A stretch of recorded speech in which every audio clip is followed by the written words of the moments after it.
성경 봉독을 아이들이 할 거예요. 네. 오늘 우리에게 주신 하나님의 말씀은 누가복음 2장 41절에서 52절 말씀입니다. 그의 부모가 해마다 유월절이 되면 예루살렘으로 가더니 예수께서 12살 되었을 때에 그들이 이 절개 갈래를 따라 올라갔다가 그날들을 마치고 올라갈 때에 아이 예수는 예루살렘에 머무셨더라. 그 부모는 이를 알지 못하고 동행 중에 있는 줄로 생각하고 하룻길을 간 후 친족과 아는 자중에 찾되 만나지 못하매 찾으면서 예루살렘에 돌아갔더니 사흘 후에 성전에서 만난즉 그가 선생들 중에 앉으사 그들에게 듣기도 하시며 묻기도 하시니 듣는 자가 다 지혜와 대답을 놀랍게 여기더라. 그의 부모가 보고 놀라며 그의 어머니는 이르되 아이야 어찌하여 우리에게 이렇게 하였느냐. 보라 내 아버지와 내가 근심하여 너를 찾았노라. 예수께서 이르시되 어찌하여 나를 찾으셨나이까. 내가 내 아버지 집에 있어야 될 줄을 알지 못하셨나이까 하시니 그 부모가 그가 하신 말씀을 깨닫지 못하더라. 예수께서 함께 내려가서 나사렛에 이르러 순정하여 받드시더라. 그 어머니는 이 모든 말을 마음에 두니라. 52절 말씀은 영유아 유치부 아이들이 챈트에 맞춰 선율로 보여드리겠습니다.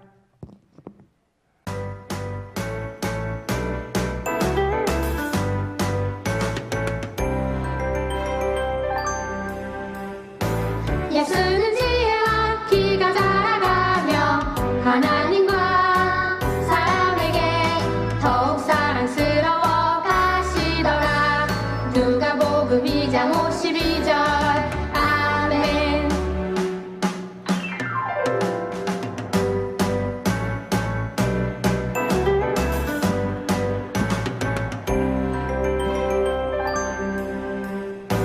예수는 지혜와 키가 자라가며 하나님과 사람에게 더욱 사랑스러워 가시더라. 누가복음 2장 52절 아멘. 아멘. 네, 잘했어요. 네.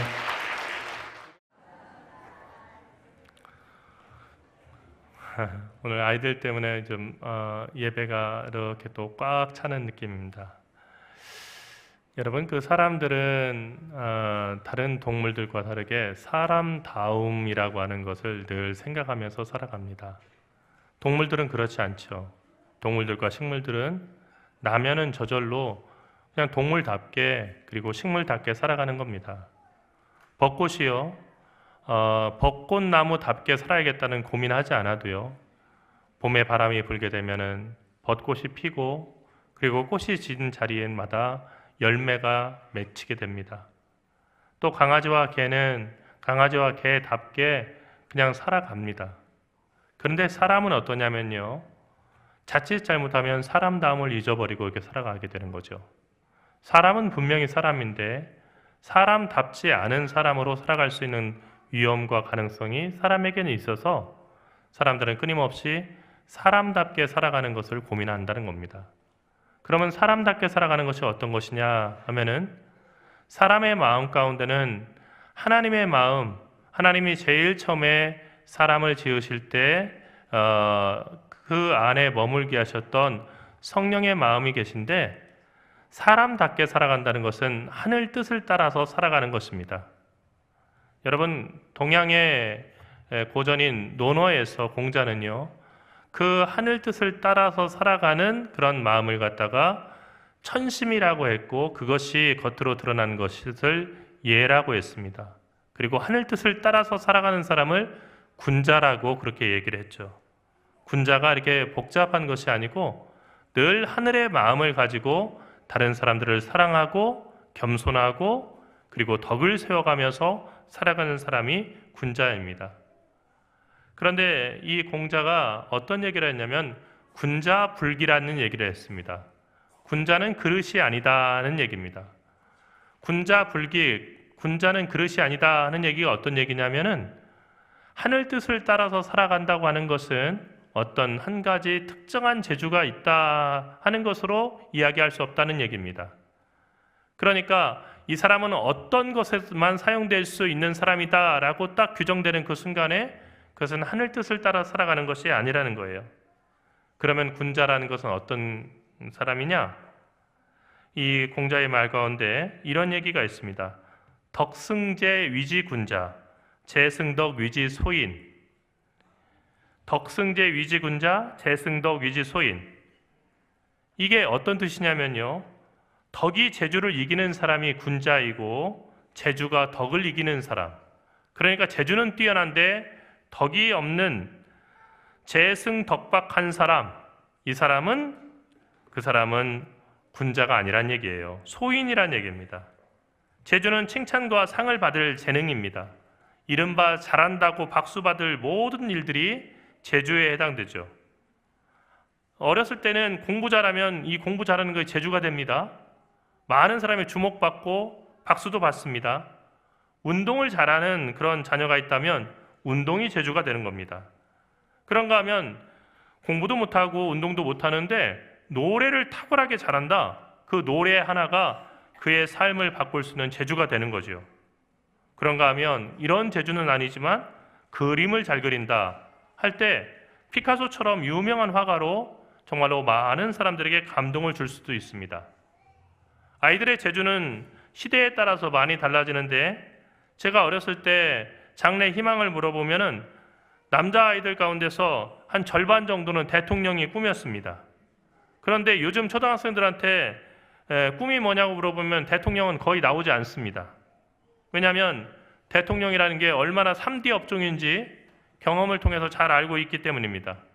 대신에 많이 나오는 그 직업 중에 하나가 뭐냐면 인플루언서나 아니면 댄서, 그리고 연예인입니다. 춤을 잘 추는 것만 해도 그것이 재주가 됩니다. 돈을 잘 버는 것도 재주입니다. 재주가 많다는 건 참 좋은 일이죠. 하지만 재주는 많은데 덕이 없는 팔방미인이 되는 것은 복이 아니라 저주입니다. 덕이 없는 사람에게 재주는 결국 그 삶을 망치고 불행에 이르게 하는 손잡이가 없이 날만 있는 칼과 같아서 꽉 잡을수록 그 인생을 망치기 때문입니다. 하늘 뜻을 따라서 살아가는 것, 하나님의 말씀대로 살아가는 것이 성경이 계속해서 우리에게 이야기하는 지혜로운 삶이고 행복에 이르는 길이고 그리고 구원에 이르는 길입니다. 먼저 하나님의 나라와 그의 의를 구하면 하나님은 나머지 모든 것, 이방 사람들이 염려하고 걱정하는 무엇을 마실까, 무엇을 입을까, 그리고 어떤 집에 살까 하는 고민하는 모든 것을 더하여 주신다라고 그렇게 산상수훈에서 약속하셨습니다. 하지만 우리는 이 말씀을 알지만 믿음이 부족해서 여전히 하나님을 믿는다고 하면서도 하나님 뜻을 따라 살아가는 중요한 본질은 제쳐놓고 어떻게 하면은 돈을 더 많이 벌어서 먹을 거, 입을 거, 그리고 자녀 교육, 그리고 주거의 문제, 이것을 더 좋게 향상시킬 수 있을까? 이 고민만 하다 살아가는 겁니다. 여러분, 그런데 그 고민들은요, 삶 자체가 아니에요. 삶의 도구입니다. 살아가는데 필요한 것은 맞지만 그거 자체가 삶은 아니라는 거예요. 그러니까 우리들의 그 삶이 좋은 집을 마련하는데 평생을 다 썼다 한다고 한다면 그 인생은 정말 불행한 거예요. 좋은 집에 살려고 하는 이유가 뭐예요? 사람답게, 그리고 하나님의 눈에 보기에 아름답게 살아가려고 좋은 집을 갖다가 구하는 건데, 인생의 목적이 계속해서 더 넓은 집, 좋은 집을 구하는 것, 이것 외에는 다른 것이 없다면 그 사람은 정말로 삶이라고 하는 것을 체험해보지 못하고 집만 마련하다가 인생을 마치는 것이니까 참 불행한 것이죠. 오늘 예배에 참석한 여러분의 가정에도 어린 자녀들과 손주들이 있을 겁니다. 여기에 나와 있는 아이들도 있고 나오지 않은 아이들도 있을 거예요. 그리고 여러분이 그 자녀와 손주를 위해서 기도할 때 그 기도는 대부분 공부 잘하고 그리고 건강하게 해달라는 기도일 겁니다. 공부 잘하고 건강하게 해달라는 기도는 그 자체로 잘못된 기도가 아닙니다. 우리나라는 사실 자원 하나 이렇게 번듯한 게 없는데 인재들을 많이 키워서 성공한 대표적인 나라입니다. 학생 때는 열심히 공부하고 성적이 좋아야 됩니다. 공부에 열심히 하지 않으면 어떤 문제가 있냐면 다른 것에 관심을 갖게 되고 그리고 잘못된 길로 빠져나갈 그런 가능성이 많습니다. 하지만 한 가지 우리가 명심해야 될 사실이 있습니다. 그것은 공부는 인생의 목적이 아니라 도구라는 거예요. 그러니까 공부만 잘하면 모든 게 다 끝나고 공부만 잘하면 그 다음 나머지는 함부로 살아가도 되는 것이 아니고 공부를 왜 하냐면 인생을 제대로 살아가기 위해서 그리고 사람답게 살아가기 위해서 공부하는 거라는 거예요. 이걸 잃어버리면 어떻게 되냐면요. 그러면 공부 잘하고도 망가지는 사람이 되는 거예요. 여러분, 우리 아이들이 여기 있지만은 참 아이들을 키우기가 어려운 시대를 살고 있어요. 제가 신사동 교회 그 담임 목사님하고 얘기를 하다가 들으니까요. 그 목사님이 그런 얘기를 하는 거예요. 참 신사동도 큰일이라고 하면서 하는 얘기가 뭐냐면은 새벽 예배를 드리려고 이렇게 딱 이렇게 와 보면은 교회 앞에 주사기 같은 것들이 많이 떨어져 있대요. 그 주사기 어떤 걸까요? 마약하는 그런 사람들이에요. 그 길거리에서 마약을 하는 사람들이 있다는 거예요. 그리고 술 냄새는 안 나는데 이렇게 막 널브러져 가지고 아주 그냥 그 취한 사람처럼 이렇게 있는 사람들을 그 길거리에서 골목에서 자주 볼 수 있다는 거예요. 이런 시대가 됐어요. 심지어는 어떤 때는 보면은 주민들을 위해서 화장실을 개방해 놨더니 그 화장실 안에서도 주사기 같은 것들이 발견이 된다는 거예요. 여러분, 마약을 하는 사람들은 정말로 공부 못하고 그리고 뭐 잘못된 그런 사람들만 우리가 생각할 때 아주 그냥 성실하지 못한 사람들만 하는 것 같은데요. 그런데 뉴스를 이렇게 통해서 보게 되면은 정말로 공부도 잘하고 자기 전문직에 있다고 하는 사람들도 거기에 빠지는 거예요. 공부 잘하면 모든 것이 다 해결된다고 생각되는데 공부만 가지고서는 해결되지 않는 인생의 중요한 문제가 있는데 그 부분이 결여되어 있다는 거죠. 그래서 공부를 잘하는 거 참 중요하지만 무엇을 위해서 공부를 하고 그 공부한 걸 가지고 어떻게 살아갈까를 우리 자녀들에게 잘 가르쳐줘야 될 사명이 각 가정의 부모들에게 있고 그리고 교회에 있는 것입니다. 우리는 우리 자녀들이 무엇이든지 잘하는 자녀가 되기를 바랍니다. 하지만 오늘 설교 제목처럼 잘하는 아이가 잘하는 아이는 아니라는 것입니다.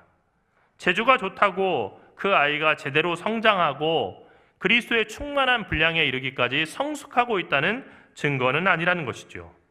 예수님이 12살 되었을 때 유월절을 맞아서 해마다 그렇듯이 예루살렘에 올라가셨습니다.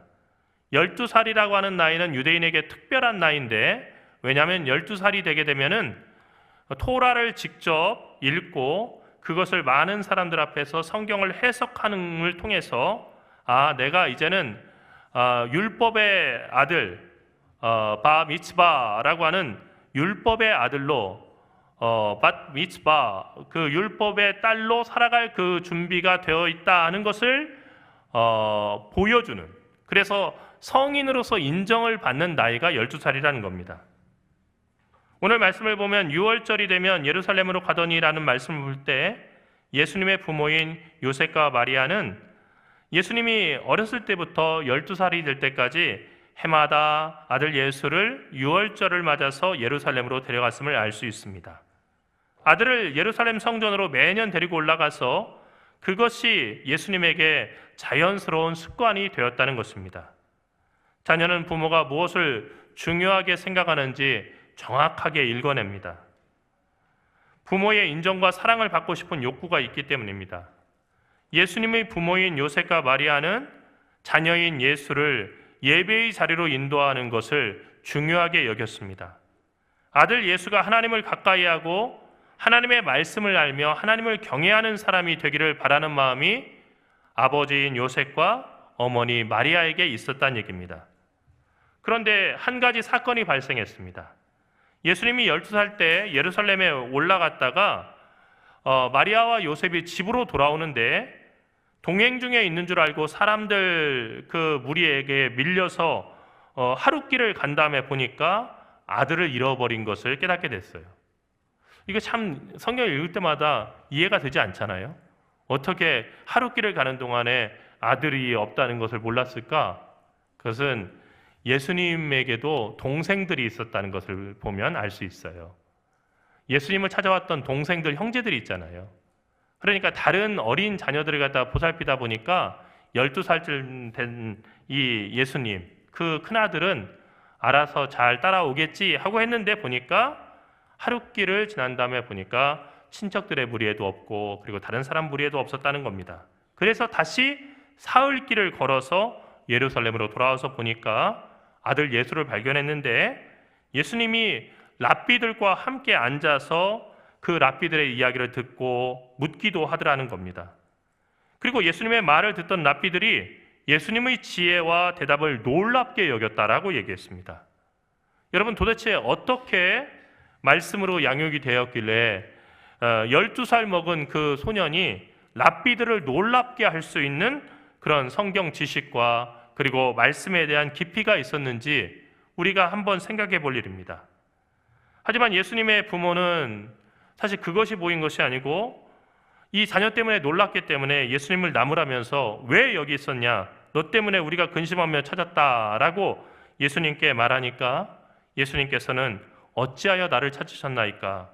내가 내 아버지 집에 있어야 될 줄을 알지 못하셨나이까? 라고 반문하셨습니다. 아버지 요셉은 이 말을 다 잊어버렸습니다. 지나가는 얘기로 들은 겁니다. 하지만 어머니 마리아는 이 모든 말을 마음에 두었습니다. 그리고 마지막 구절을 보니까 우리 아이들이 오늘 영유아부 아이들이 잘 그 몸으로 암송한 것처럼 예수는 지혜와 키가 자라가며 하나님과 사람에게 더욱 사랑스러워 가시더라 라고 했습니다. 지혜와 키는 예수님의 내면과 외면을 말합니다. 지혜의 근본은 하나님을 경외하는 것입니다. 하나님 두려워할 줄 아는 것이 지혜라는 것입니다. 예수님의 지혜가 자랐다는 것은 시간이 지날수록 그리고 성장할수록 예수님은 하나님을 경외하는 사람으로 자라났다는 것입니다. 하나님을 경외하는 사람은 어떻게 살아갑니까? 기도합니다. 하나님을 범사에 인정하는 가장 대표적인 것이 어떤 거냐면요, 기도하는 거예요. 또 하나님을 경외하는 사람은 어떻게 살아갑니까? 말씀을 읽습니다. 제가 2012년도에 성지순례를 갔다 왔는데요. 근데 그 성지순례에서 정말로 다른 것은 기억이 안 나고 한 가지가 기억이 나는데, 안식일에 그 성지순례 기간에 안식일이 있었는데 안식일에 그 예루살렘의 그 예루살렘 성전 서쪽 벽만 이렇게 남아 있죠. 근데 그 서쪽 벽에 예배를 드리는 그 장소가 있어요. 유대인들의. 그런데 거기를 가보니까 안식일에 조그마한 꼬마들부터 그리고 어른들까지 함께 거기에 남자들이 들어와서 있고 여자들은 또 여자들의 마당에 따로 있는데 우리 영유아부만한 그 아이들이요, 자리에서 서서 계속 이렇게 흔들고 있는 거예요. 이렇게 얼핏 보면은 다들 이러고 있으니까요. 뭐지 이게 무슨 뭐 같이 플래시몹 하는 건가 아니면 이게 뭐 하는 걸까 이게 궁금해요. 근데 그게 뭐냐면요, 성경이 있는 거예요. 아직 글자 몰라요. 그런데 뭐부터 배우냐면요, 온 몸과 정성을 다해서 성경 말씀을 읽어라 하는 것을 유대인들은 가르치기 위해서요, 어른이 돼서도 그냥 이렇게 가만히 눈으로만 보는 게 아니고요, 이렇게 흔들어가면서 이게 성경을 갖다가 읽습니다. 아이들이 글을 배우면요, 글을 읽으면서 그렇게 온 몸으로 읽어요. 어떻게 읽냐면요, 하루 종일 그렇게 읽어요. 그러니까 안식일은 어떤 날이냐면요, 하나님의 말씀을 읽는 날이에요. 그렇게 훈련을 시킵니다. 그런데 유대인 가운데서 다른 그 공부는 잘하지만은 믿음의 훈련을 시키지 않아서 하나님의 말씀을 알지 못한다. 그러면 유대인의 가정 가운데서는 실패한 가정이에요. 우리나라에 아주 오래전에 80년대, 90년대 초반에 유대인들의 그 자녀 교육, 이게 열풍이 불었던 적이 있어요. 천재 교육, 뭐 탈무드, 뭐 이렇게 해서 유대인처럼 키워서 천재를 만들어야겠다, 이런 열풍이 불었던 때가 있습니다. 그런데 그게 실패했어요. 왜 실패했냐면요, 유대인들은 집에서 몇 개의 국어의 외국어를 갖다가 뭐 부모로부터 배운다, 뭐 한다, 외적인 건 배웠는데요, 정말로 유대인 그 자녀 교육의 핵심을 빼먹었기 때문이에요. 유대인 자녀 교육의 핵심은 뭐냐면요, 이 세상에서 무슨 일을 하든지 가장 소중한 것은 신앙이라는 거예요. 하나님 섬기는 게 가장 중요하다, 하나님을 경외해야 된다 하는 것 가르치는 겁니다. 그거 하면 나머지 모든 것은 하나님이 채워주신다. 그렇게 했더니 정말로 유대인들 가운데서 정말로 뛰어난 그런 학자들과 그리고 세계를 움직일 수 있는 많은 사람들이 강원도 땅보다도 작은 그런 이스라엘 땅에서 많이 나오더라는 겁니다. 하지만 우리는 어떻게 합니까? 우리 자녀들을 무언가를 잘하는 아이로 키우기 위해서 그 속에서 지혜가 자라는 것에는 관심을 두지 않습니다. 중학생이 되는 순간 우리 교회 다니는 그 중학생들이 가장 많이 듣는 이야기 중에 하나가 교회는 대학 가서 여유 있을 때 다니면 된다. 지금은 대학 가는 것이 천국 가는 것보다 중요하다라는 얘기라고 합니다. 여러분, 이런 이야기를 들으면서 이런 부모 밑에서 어떻게 예수님처럼 지혜와 키가 함께 자라는 그런 자녀가 나오겠습니까? 실제로 우리 자녀들은 지식은 넘쳐나지만 사람다운 사람을 점점 찾아보기 힘든 인간성 상실의 시대를 우리는 경험하고 있습니다. 사람다운 사람은 예수께서 보여주셨듯이 먼저 하나님의 나라와 그분의 의를 구하는 겁니다. 사람다운 사람을 키우면요, 효도하라고 하지 않아도 효도합니다. 사람다운 사람으로 키우잖아요? 그러면 다른 것을 강조하지 않아도 정말로 어디다 갖다 놓든 그곳에서 빛이 나는 사람이 되는 겁니다. 우리는 아이의 행동 자체보다는 그 행동을 하는 목적에 관심을 둬야 됩니다. 공부를 잘하는 거 참 중요한 일입니다. 저는 우리 자녀들이 공부 잘하라고 새벽마다 기도합니다. 그런데 아이가 공부를 잘하는 것보다 중요한 것은 공부를 하는 목적이 무엇인가 하는 것입니다. 이거 알 때 아이들은 알아서 공부 열심히 하게 됩니다. 부모도 이것을 알아야 합니다. 똑같이 의대 가서 의사가 되려고 하는 자녀라 할지라도 그 목적이 돈 많이 벌어서 원하는 거 다 사고 그리고 자신만의 쾌락을 추구하며 살려고 하는 자녀와 하나님의 뜻대로 질병으로 고통받는 이웃들을 돕고 세상을 더 나은 곳으로 만들려고 하는 자녀는 그 미래가 다를 것입니다. 슈바이처 시대에 정말로 많은 의사가 있었고 슈바이처와 함께 의대에 다니던 학생들 가운데 슈바이처의 몇십 배가 되는 돈을 벌었고 그리고 부자가 된 그런 부자들이 아주 숱했지만 그러나 슈바이처처럼 콩고 땅에 가서 아무것도 없는 그 콩고 사람들을 위해서 희생한 사람들은 많지 않았다는 것입니다. 이것이 믿음을 가진 자녀들이 이 세상에서 보이는 차이입니다. 우리 자녀들이 예수님처럼 지혜와 키가 자라기 위해서는 다른 사람들과 경쟁하는 대신에 어제의 자신과 경쟁하고 미래의 자신과 경쟁해야 됩니다. 지혜와 키가 자란다는 것은 특별한 뜻이 아닙니다. 예수님은 철저하게 사람다운 사람이 되어서 이 세상에 오셨고 철저하게 평범한 사람으로 인생을 살아가셨습니다. 하지만 겉으로 볼 때 평범한 그 인생 가운데서 시간이 지날수록 지혜와 키가 자라서 하나님과 사람들 앞에 사랑스러워지는 사람이 되셨다는 것이 오늘 말씀의 핵심입니다. 진짜 좋은 자녀 교육은 자녀의 키와 자녀의 지식만 키우는 그런 교육이 아니라 그거보다 더 중요한 하나님의 지혜가 그 안에서 함께 자라나고 사람다운 사람, 정말로 예수 그리스도께서 그러셨던 것처럼 참 사람의 모습을 지니고 살아가도록 하는 것입니다.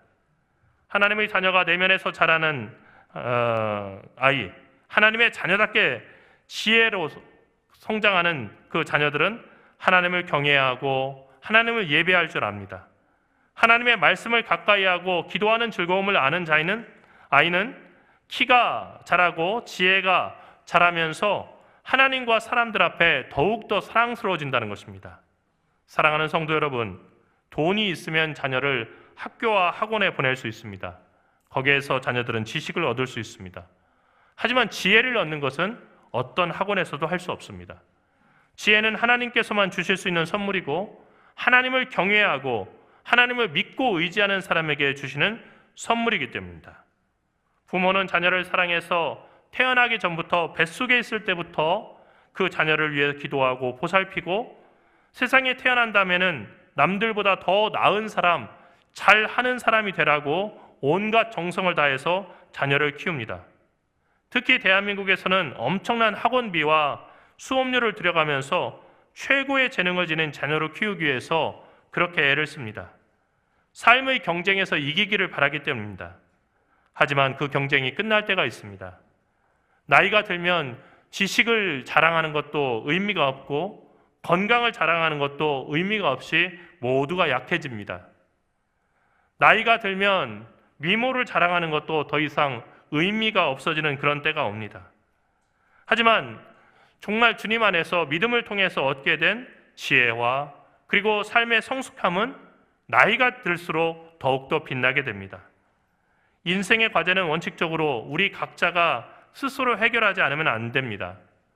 부모가 수업료와 학원비를 대줄 수 있지만 공부하는 것은 자녀의 몫이듯이 지혜 있는 자녀로 크는 그것은 자녀 각자의 과제입니다. 하지만 부모의 역할이 있습니다.